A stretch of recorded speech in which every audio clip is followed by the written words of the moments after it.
Hello, and welcome to Coffee with Mo. So, today we are going to be talking about a very interesting topic. This topic has always blown my mind. Every time I speak with an entrepreneur or I speak with a business owner, it is the first thing or the first gap that I typically find that they need to fill. So let me give you a scenario, right? You are a business owner. For example, you decided to open a store or a business at a particular location and you spent X amount of money, which of course both of us know you did not just come by on the road. It's money that you have, your sweat and blood, you have really hustled for it and you've decided, okay, it's time I want to start a business. And then you get a shop. You get an interior designer or decorator, pay them huge amounts of money to decorate the shop, set it up for you, make sure that it is up to standard and your clients will love it and all whatnot.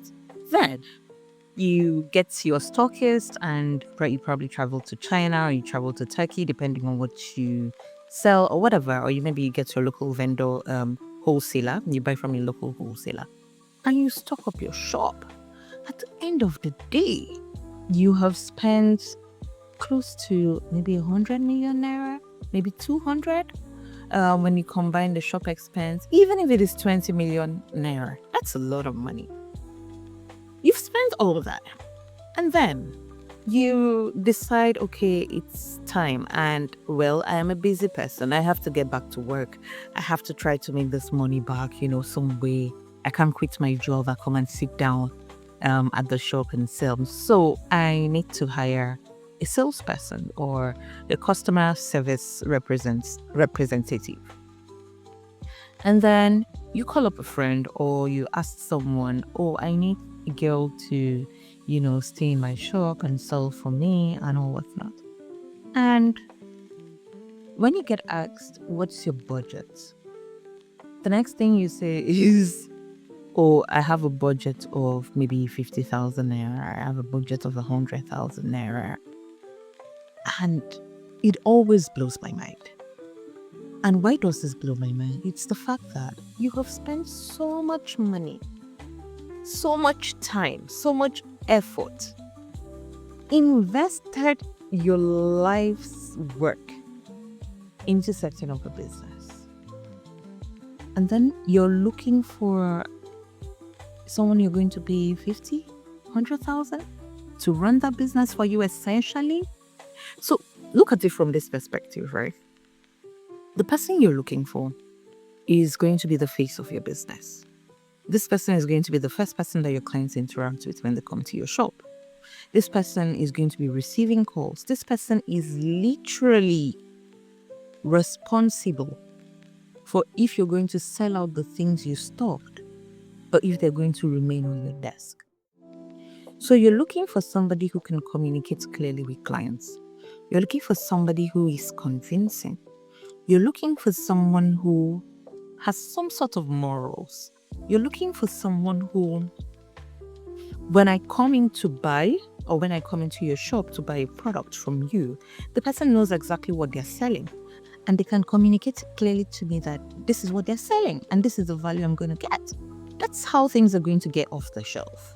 But you go bring in someone that in some cases can't communicate clearly with the client or the customer, or someone who has no clue what your business is about.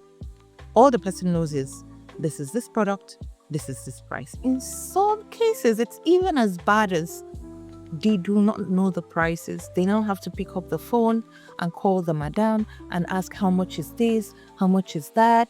And all the while, the client is just standing there and waiting. And the process, what you have essentially done is you have set up a business, but you have unconsciously set up constraints and barriers to your products getting sold or your services getting offered the way you intend them to get offered.